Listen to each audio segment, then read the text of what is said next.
మాజీ మంత్రి హరీష్ రావు మరో సంచలన ఆరోపణలు చేస్తున్నారు. హైదరాబాద్ నాదర్గుల్ సమీపంలోని భూముల విషయంలో భారీ కుంభకోణం జరుగుతోంది అని అంటున్నారు. ఆయన మొత్తం 7,000 కోట్ల భూ కుంభకోణం జరిగింది అని అంటూ ఆరోపణలు చేస్తున్నారు.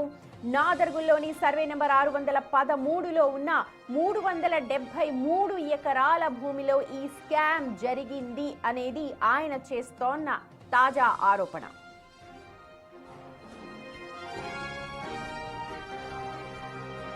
నాదర్గుల్ భూములను ప్రభుత్వ భూములుగా డిక్లేర్ చేయాలని ఉమ్మడి రాష్ట్రంలో చంద్రబాబు లేఖ రాయగా అప్పటి సీఎం వైఎస్ రాజశేఖర రెడ్డి 2007లో అసెంబ్లీలో ప్రకటించి ఏపీఐఐసికి దాన్ని అప్పగించారు. ఈ భూముల్లో కొంతమంది రైతులు వ్యవసాయం చేసుకుంటూ ఉండగా ఇటీవల వారిని అనుమతించడం లేదు అనంటూ ఆరోపిస్తున్నారు హరీష్ రావు. సభ్యులే ఈ భూముల వెనుకున్నాక ఆర్డీఓ కదులుతాడా? రెవెన్యూ మంత్రి కుటుంబ సభ్యులే ఉన్నాక ఇక పోలీసు వాళ్ళు ఇప్పుడు అమ్మ చెప్పింది ఏమన్నది, మన కౌసల్య ఏమన్నది? కౌసల్య కానీ మమత కానీ పోలీసు వాళ్ళు వచ్చి మమ్మల్ని బెదిరిస్తుంది సార్, మా మీద కేసు పెడుతుంది సార్ అన్నారు. అంటే భూములు రక్షకులే భక్షకులు అయిపోయింది. రక్షించాల్సిన రక్షకులు కబ్జాదారుల పక్షపాతం వహిస్తున్నారు, కబ్జాదారులకు కొమ్ము కాస్తున్నారు. అందుకే భూములను కస్టోడియన్గా ఉన్న ఆర్డీఓ, ల్యాండ్ రెవెన్యూ ట్రిబ్యునల్ చైర్మన్గా ఆ భూములను కాపాడాల్సిన ఆర్డీఓ మౌనంగా ఎందుకుంటున్నాడు? పైన రెవెన్యూ మంత్రి గారి కుటుంబ సభ్యులు ఉంటే పాపం చిన్న అధికారి ఆర్డీఓ ఏం చేయగలుగుతాడు? ఇది ఒక ఆధారం. పెద్దలే గద్దలైపోయి పేదల పాలిట వాళ్ళు ఇట్లయిపోయినాక ఇంకెక్కడి నుంచి పేదలకు న్యాయం జరుగుతుంది?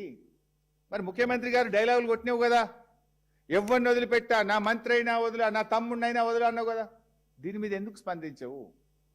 రేవంత్ రెడ్డి నువ్వు అసెంబ్లీలో మాట్లాడిన మాటలో వీసమెత్తు నిజమున్నా, నీకు నిజాయితీ ఉంటే తక్షణమే హైడ్రాను పంపించి మొత్తం ఆ ఫెన్సింగ్ను కూలగొట్టు, ఆ కాంపౌండ్ వాళ్ళను కూలగొట్టు, ఆ రైతులను అక్కడికి వెళ్ళనీయు, ప్రభుత్వ భూమిగా దాన్ని వెంటనే డిక్లేర్ చేయాలని చెప్పి నేను ఈరోజు డిమాండ్ చేస్తా ఉన్నా.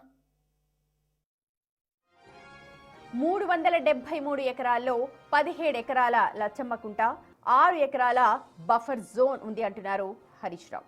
ఆ చెరువుకొచ్చే ఫీడర్ ఛానల్స్ అన్ని కంపెనీలు ధ్వంసం చేశాయని, లచ్చమ్మకుంట నిండితే అక్కడి నుంచి నాన్ చెరువు, మర్రివానికుంట, రెడ్డికుంట, సున్నం చెరువు, ఇంజాపూర్, మాసం చెరువు వరకు కూడా నీళ్లు వెళ్తాయంటున్నారు. మరి ఇంత జరుగుతూ ఉన్నా హైడ్రా రంగనాథ్కి ఎందుకు కనిపించడం లేదు అంటూ ప్రశ్నిస్తున్నారు హరీష్ రావు.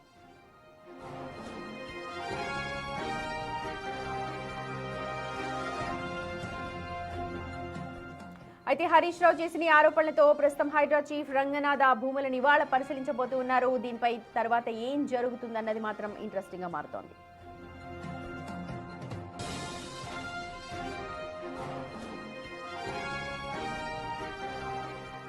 నాదర్గుల్ భూములపై హరీష్ రావు తీవ్రమైన ఆరోపణలు చేస్తున్నారు. అందులో అక్రమాలు జరిగాయి, భూదందా జరిగింది అనంటూ, పెద్ద స్కామ్ జరిగింది అంటూ ఇప్పుడు హరీష్ ఆరోపణలు చేస్తున్నారు. మరి ఇంత జరుగుతున్నా ముఖ్యమంత్రి ఏం చేస్తున్నారు, హైడ్రా కమిషనర్ రంగనాథ్ ఏం చేస్తూ ఉన్నారు అని చెప్పి ప్రశ్నలు కురిపించారు. ఆ చెరువును కూడా ఆక్రమించేసుకునే అక్కడ కంపెనీలు, మరి ఇవన్నీ హైడ్రా కమిషనర్ కు కనిపించట్లేదా అని చెప్పి ప్రశ్నిస్తున్నారు.